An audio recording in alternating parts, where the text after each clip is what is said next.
saya Desti. Saya ingin bertanya Pak, menurut Bapak saya dosa apa enggak ya Pak? Karena kan saya tuh suka banget yang namanya baca zodiak. Dan kadang saya suka banget tuh Pak Ustadz diramal garis tangannya. Ya buat seru-seruan sih Pak Ustadz. Tapi kadang jawabannya bener tuh Pak Ustadz, soal jodoh, karir, dan lain-lainnya Pak Ustadz. Nah, menurut Pak Ustadz, saya ini dosa apa enggak ya Pak Ustadz? Terima kasih Pak Ustadz. Saudara-saudara, para pemirsa Net TV yang saya cintai, pada dasarnya mempercayai seseorang tentang yang akan datang adalah bisa dikategorikan perbuatan syirik. Karena itu Al-Quran dengan jelas dan tegas mengatakan, Qul la ya'lamu man fis samawati wal ardil ghaib illallah. Katakanlah kepada mereka Muhammad, khitab di sini, beritahu manusia semua.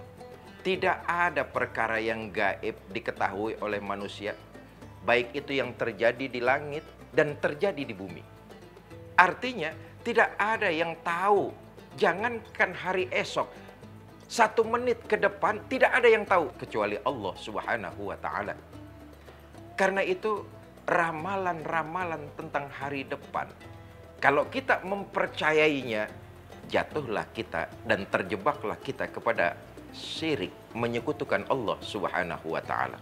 Nah, dengan kecanggihan teknologi, adik-adik saya, para remaja, para pemuda, para gadis-gadis muslimah, iseng-iseng nunggu waktu, lalu ngeklik lewat handphone di genggaman tangan menggunakan teknologi, membaca ramalan zodiak, bintang, tentang percintaan misalnya, tentang karir misalnya, tentang keuangan misalnya. Mempercayai itu semua, jatuh dan terjebak kita pada syirik.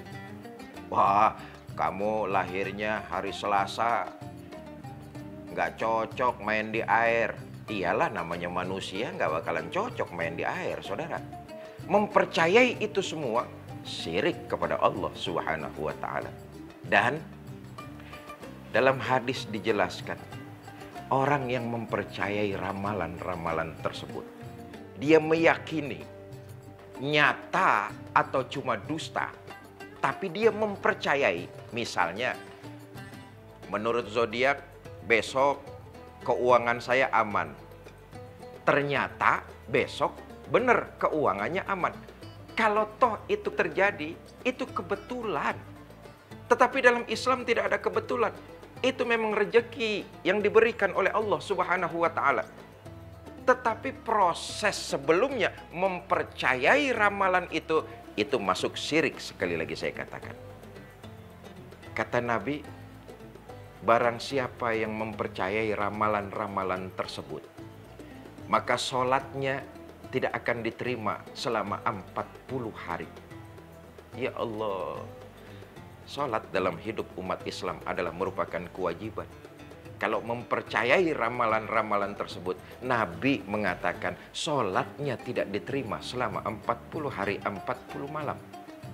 Kita berlindung kepada Allah Subhanahu wa Ta'ala dari godaan iblis yang menyesatkan.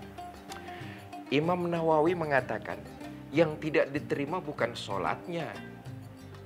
Kalau rukun syaratnya terpenuhi, wudunya baik, sholatnya tentu sah. Tapi menurut Imam Nawawi, yang tidak diterima itu adalah ibadahnya. Ibadahnya tidak punya nilai di sisi Allah Subhanahu wa Ta'ala. Kenapa? Karena si pelaku terjerumus kepada kesyirikan. Nah, itu tadi saya katakan. Para pemirsa yang saya cintai, saya tekankan sedikit tentang akidah di sini. Dalam Islam, akidah, iman, itu tempat nyantelnya berbagai macam nilai-nilai kebaikan. Iman itu tempat nyantelnya berbagai macam ibadah yang dilakukan. Nah, idealnya seorang muslim, imannya benar, imannya mantap, lalu ibadah dan kebaikannya banyak. Maka amal ibadah dan kebaikannya itu nyantolnya di iman. Bagaimanapun banyaknya amal kebaikan, bagaimanapun banyaknya ibadah seseorang, tapi kalau imannya terkontaminasi, imannya menyekutukan Allah, maka amal kebaikannya, ibadah-ibadahnya tidak punya nilai di sisi Allah Subhanahu wa ta'ala. Salat kalau rukun syaratnya sah, sah. Haji kalau rukun syaratnya sah, sah. Puasa kalau rukun syaratnya sah dikerjakan, ya sah. Tapi persoalannya kita tidak ingin cuma sekedar sah, tapi diterima ibadah kita oleh Allah.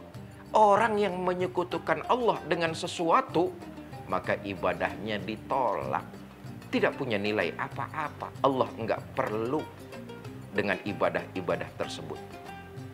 Nabi Muhammad SAW, orang yang dosanya sudah mendapat jaminan ampun dari Allah, ditanya sama sahabat tentang kapan datangnya hari kiamat. Beliau menjawab, wallahu a'lam, Allah saja yang tahu. Artinya, Nabi yang begitu maksum, terpelihara, dosanya sudah mendapat jaminan ampun, tidak mengetahui hal-hal yang gaib, kecuali biiznillah, dengan izin Allah Subhanahu wa ta'ala. Mudah-mudahan ada hikmah dan manfaatnya buat kita. Jangan kemana-mana karena masih ada kisah yang menarik berikut ini.